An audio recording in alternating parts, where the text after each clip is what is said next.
the Cardinals are recalling Nolan Gorman, and he will start at second base tomorrow. You talk about get your popcorn. Oh, boy. And then Matthew Liberatore is going to start Saturday. The Cardinals did not have a starter scheduled for Saturday because Miklasz and Matz pitched on the same day, so it kind of got the schedule out of whack, if you will.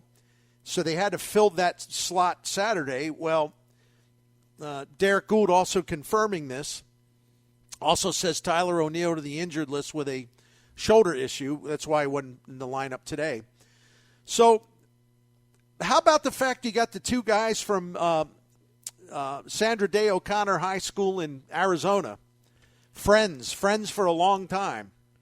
They're going to make their major league debut pretty much together, although Gorman will play first and then play second base, but he will appear first, and then Liberatore will pitch Saturday. So there's a lot to talk about. I mean, there's a lot to talk about there. I had a note, and let me just throw this in, though, Jim. Sure. Let me find it, though. I got to find it. I've been doing a daily update on Nolan Gorman. You know, when I do kind of that daily Cardinals piece for scoopswithdannymac.com. And so I'll just read it verbatim because this sort of gives you the update. Where is he? He had 3 hits for AAA Memphis last night. He's batting .400 and slugging .800 with 3 homers and a 29.6 strikeout rate in his last 6 games. In his last 12 games, .319 average, .617 slugging percentage, 4 home runs, got 1,000 OPS, strikeout rate 31%. Now, the strikeout rate is high, but it is dropping. It's going in the right direction. And his power is his power. He has homered at Memphis this year, Jim. He hits a home run on average every 8.8 at-bats. I mean, that's kind of like, wow.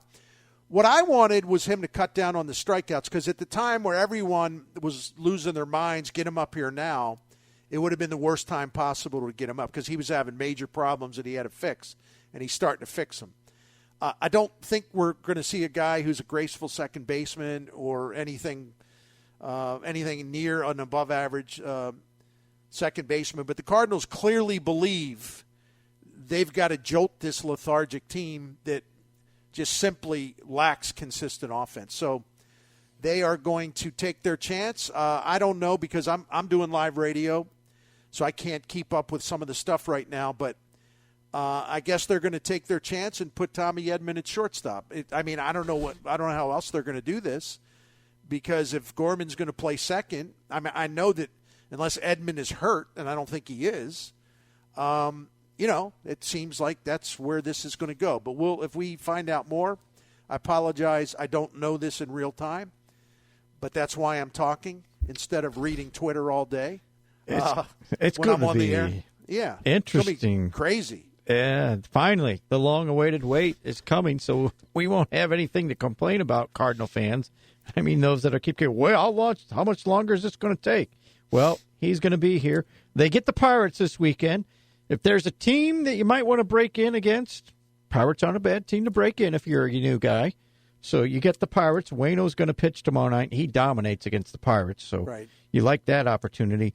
But I was just and by the way, Ali Marmol confirming that yes, Edman will play shortstop. Okay, there we go. So go ahead. No, that's fine. It's good we get the all info out. But you mentioned trying to jumpstart this thing. They need a jumpstart. One, you get the Pirates, but also this next homestand, Bernie, they have to make some hay, and it will not be easy. They get Toronto, Milwaukee, and San Diego in this next homestand.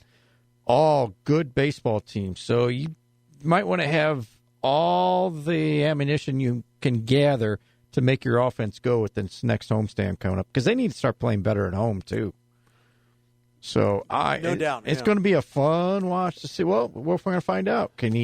How good is Nolan Gorman and Liberatore? I don't think we can downplay that. That's long awaited for this guy getting his chance. Liberatore had a bad start, like his second start back. But before that, he had 2 or 3 really good starts. He had the bad start. It happened, especially minor league parks and all that. Mm-hmm. And then his most recent start was really good. So I think he's on time. I think this is about right.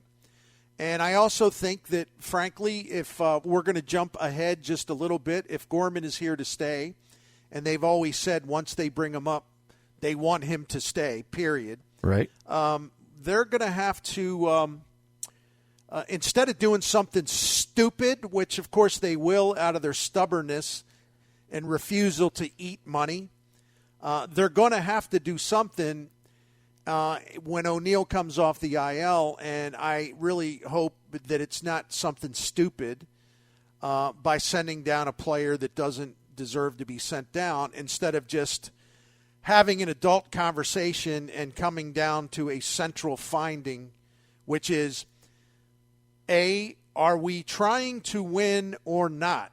Are we just going to kind of hang around and then just assume, okay, well, then we'll just grab that little wild card over there? Or are we going to try to win? And if we're going to try to win, Corey Dickerson's got to go, and Bill DeWitt, the junior, I'm sorry, but you're just going to have to eat some money. And other teams eat salary. It's your turn to do the same, unless, of course, you don't give a damn about winning and taking your best shot this year, because you can't carry that guy when you are weak against right-handed pitching. He does not hit right-handed pitching, even though he's a left-handed batter. And you cannot let him hang around just because you're paying him $5 million this year and hurting your roster by keeping him instead of someone that can actually help you. I mean, they're going to have to make a big boy decision there. And let's just say I'm skeptical, and I hope I'm wrong. So let's take a time out here. Well, actually, before we do that, and we're about to get to our guy, Lou Korak, but let me please, this is a way for me to calm myself, too. But that's big news. It's exciting. Yeah. Gorman and Liberatore, the two teammates, the two boyhood friends. How about that? That is awesome. Coming up together. OpenDoor.com. Go there, and you'll see what I talk about all the time when I mention Open Door.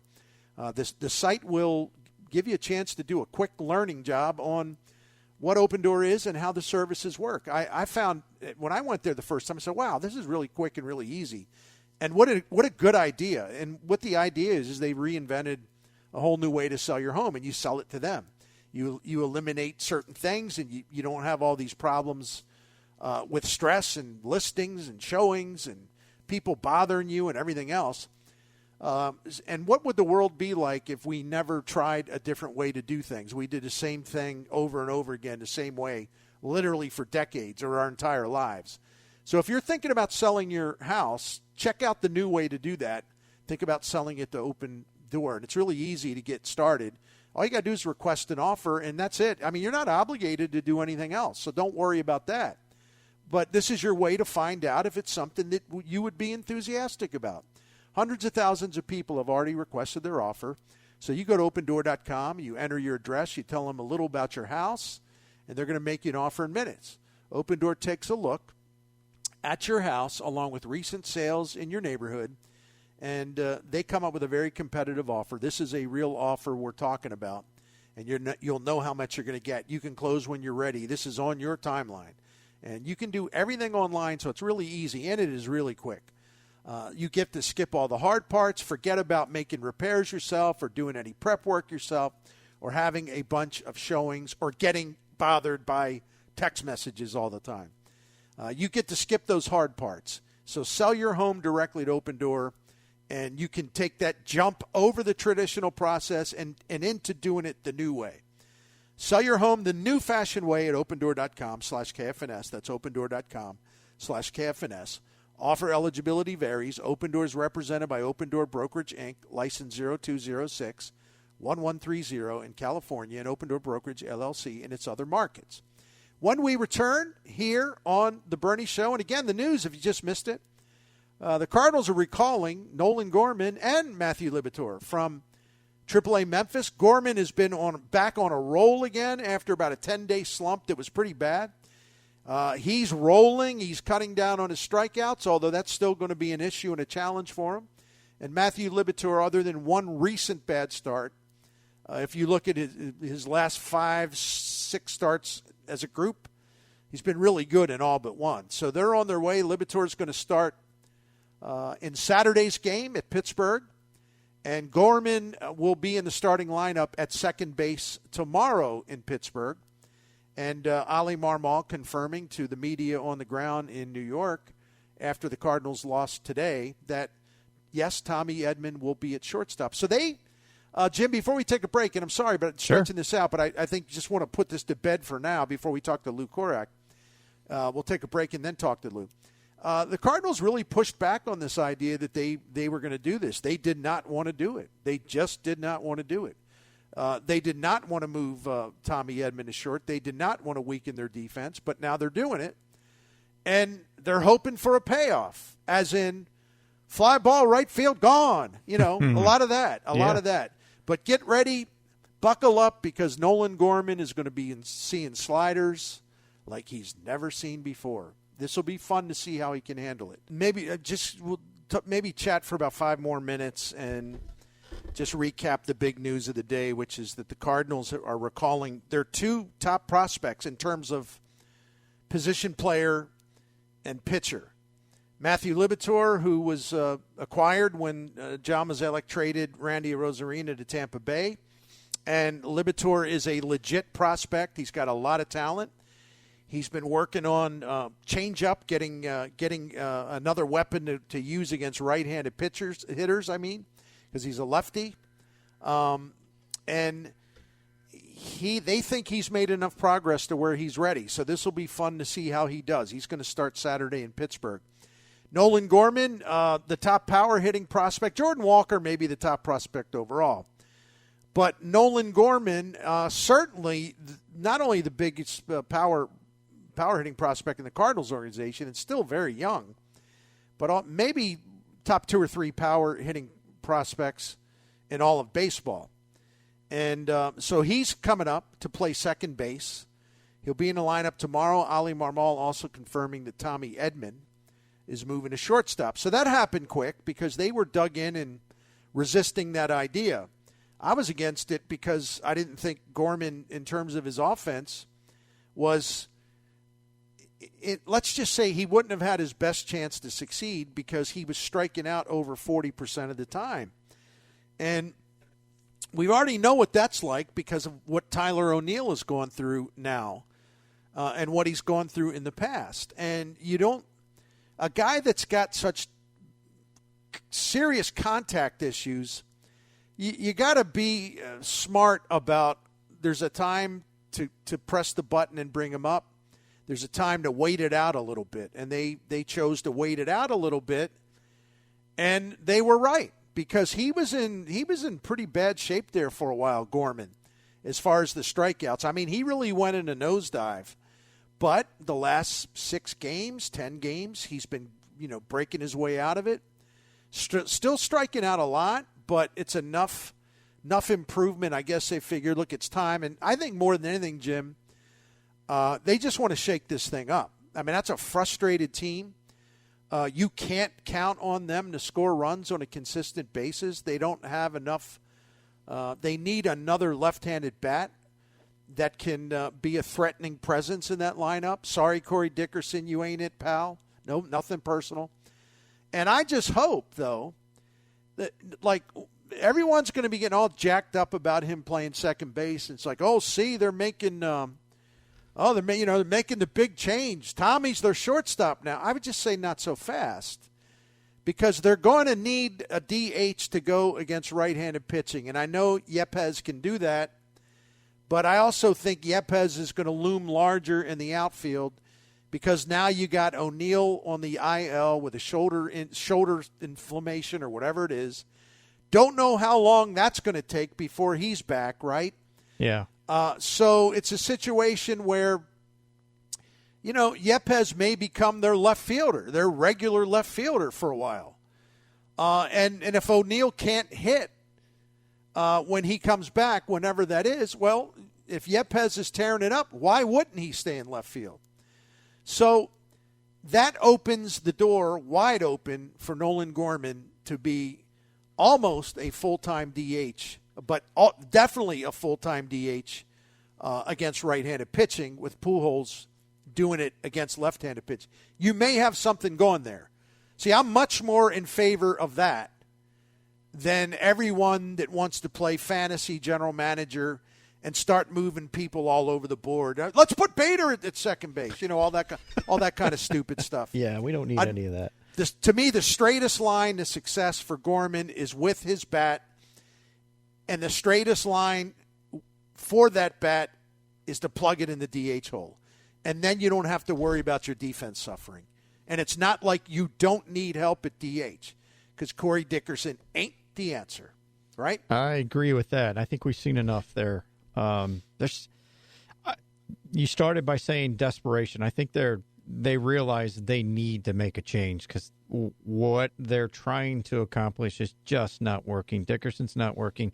They put Tyler O'Neill on the IL. I wonder how long he's been dealing with whatever this shoulder impingement is that we're being told about now. And you need a left fielder. You need something at shortstop. It took a week for them to make. A week ago they made the move with DeYoung, and now Sosa's hurt. They desperately need to just go out and get these kids and let them give the opportunity. Look, Liberatore, we were told, was going to be here at some point, so it's let this kid go. So I'm glad they're making the moves, but like I think you mentioned earlier, when they decide it's time to move Corey Dickerson and step away from that, then I'm believing that they're all in and believing that they desperately need to make the changes. Yeah, listen, Dylan Carlson's got it going. He really does, and that's an encouraging thing. He's had a really good May, especially the last maybe the last 10, 11 days or so, but he's really, really doing much, much better. So they got some positive things going. Look, Brendan Donovan, I don't think he's their shortstop. They're using him in a pinch, and they can use him in a pinch, going down the road a little bit. I just don't think he's going to be able to play there every day, and I think that's a fair assessment. I think people that are rational would agree with that. He's just got limitations in his range, and I don't know about his shortstop arm either. But he's more valuable moving him all over the place. I mean, that's added value with him, because you can move him around without stationing him at one spot where perhaps a couple of those places he would be a liability defensively. I mean, he's played at third, he's played at short, he's played at second, he's played at first, even a couple of innings in right field. That's really valuable to have a guy who bats left-handed and it walks and gets on base. He's a good base runner. I mean, there's a lot to love about him. But then when he can become the jack of all trades, which they don't have right now, right, because Edmund's been their second baseman, that's a bonus. That's a big deal. And then Yepes, look, I thought, okay, he's cooling down. That I understand that. His last 6 games or so been pretty quiet. And, I thought, okay, but now let's see, because this is how it happens with young hitters. All right, now we're going to find out. They're probably messing with him, throwing him different things. Been a little rough for him, although he hasn't looked overwhelmed. Okay, what's he going to do? Well, he hit one about a mile today, and it looked like whatever was bothering him, he adjusted and resumed what he was doing. So, listen, this offense has got some things going for them. I mean, Goldie's unbelievable. Molina's hitting. Kisner gets on base. Carlson's better. Arenado's got great power. Edman is been struggling a little bit, but still viable. Bader is what Bader is. Strong defense. When he's right, he's average or above average offensively. He had a good day today. And then left field and DH. Left field is a hole, a big time hole right now, and DH is as well in terms of facing right-handed pitchers. So there aren't as many holes as there appears to be. The problem is, you gotta, the changes you're going to make, you got to make sure to take care of the defense. I think that's the best way to put it. We'll find the first time we see it rear its ugly head where things are getting botched in a double play combination. Then people go, "Oh, that's why." Well, yeah, we'll see. I'm looking forward to seeing how this all turns out. But again, I don't assume Edmonds is going to be your shortstop the rest of the year. I don't think it's quite that simplistic. But we'll find out, because he's going to need they'll need to back off with him a little bit too, before he gets worn out.